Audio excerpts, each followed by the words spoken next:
So today we are going to take our web app or Google web app to another level. We are going to make our index HTML or our web page, which we are going to display a little bit interactive, to display the values that we pass from an external source like the web or like an IoT device or something like that. We are going to display it on our web page. So it's not just a static page saying one word. We are going to see it, to see more than that. Also, we are going to see what if we added more than one JS file, which is like the JS files or the JavaScript files, and more the index file, what's going to happen. So let's start directly, where I'm going to add another script file.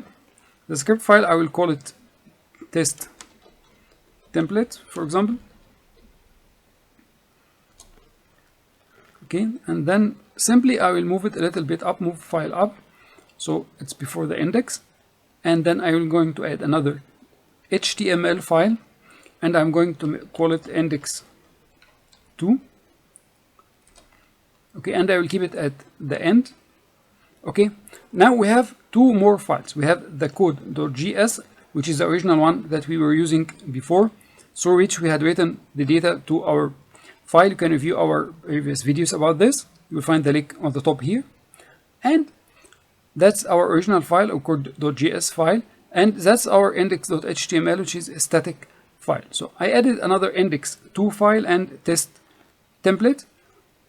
These files, to make sure that the new files are the executed files, we need to make them the files at the end. This means that's the last JS file or the scripts file. So like this, it will execute this. Also, because the app script file will be executed inside the JS file or the app script file, I will call the index2.html. Like this, I'm sure that the app like I want it will be executed, and the last executed file will be my .js, the last .js app or the last .js apps script file. Okay, so simply I will take a copy from our original file, which is this one, because we had done a lot of job in it. You can review it, as I told you, in our previous video. Okay, now we have the do-get function in the new file, and this file, to be able to make a web app, it returns an HTML service. It creates an HTML output file, which is index. And instead of making like this, I'm going here at the top, I'm going to add, which is what is the difference between making an interactive HTML. This is called a template HTML. So I will make it in a variable, and I'll tell you in a moment why I'm making it in a variable. So variable, I will call it HTML, and this I will use also the HTML service. And the HTML service, I'm going to create HTML output from template from file. Okay, and the file this time I will call it index2, which is our new file that we had added. So like this, I'm ready to start working with making my website or web app interactive, showing the values that I'm adding. What else I need to do?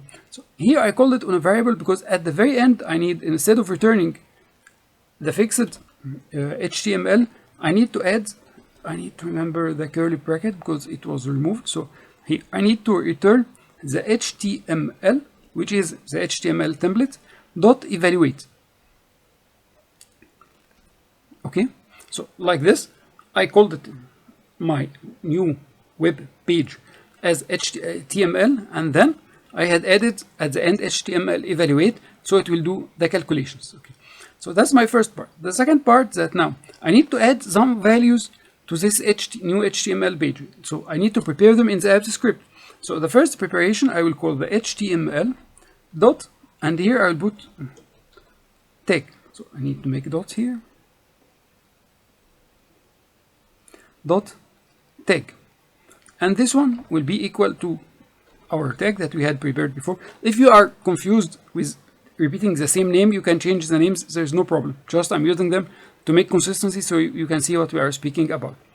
And here I'm going to add HTML dot value1. This will be equal to value1. And here I'm going to add HTML dot value 2, this will be equal to value 2, and this is a value, not a vacuum. Okay, now I'm ready. Control S. Now my HTML is ready. I can add also the date. So we had prepared here the date. So maybe I need to add the date also. So I put also date HTML dot date. I'll make it equal to my date. Okay. Now like this, I had prepared my variables which are going to be used inside the HTML. Now I go to my HTML. Here, simply inside the body, I'm going to add 4 paragraphs. You can add them in divs or in different forms, and I'll put here date, which will be our date.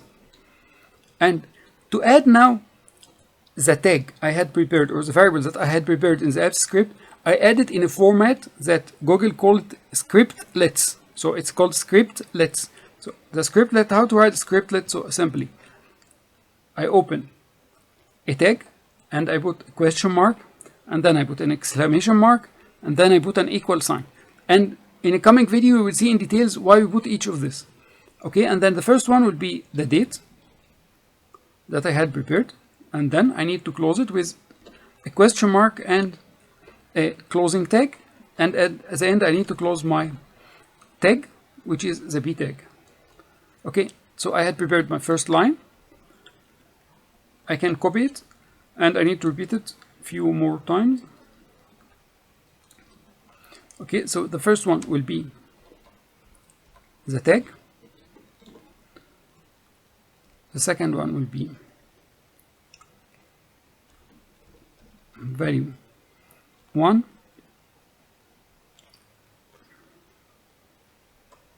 And then I will add value 2. Okay. And after that here, this one will be the tag, which I had prepared, the HTML.tag, but I put here only the tag. And then I put here the value 1. And I put here value 2. Okay, so like this also I had prepared my index.html file. I'm going to save it. And then we're going to test it. Instead of deploying directly, as we had said in our first beginning video in the web apps, that going to the testing will save you making too many deployments with no need. So test deployments, you need only to make one deployment, and then you can test it as you like.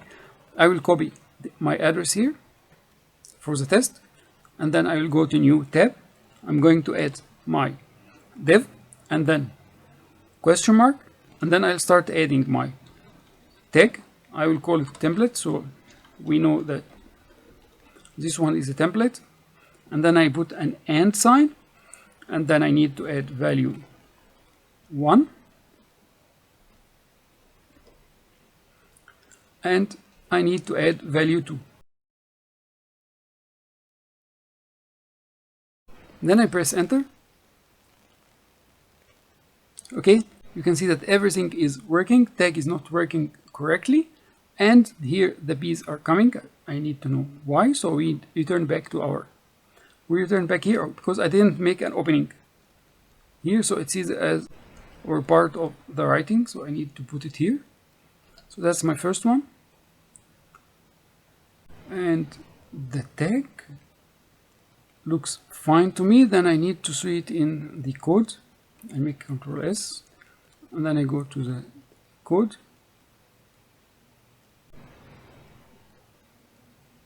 The date is okay. The tag, it didn't turn a value.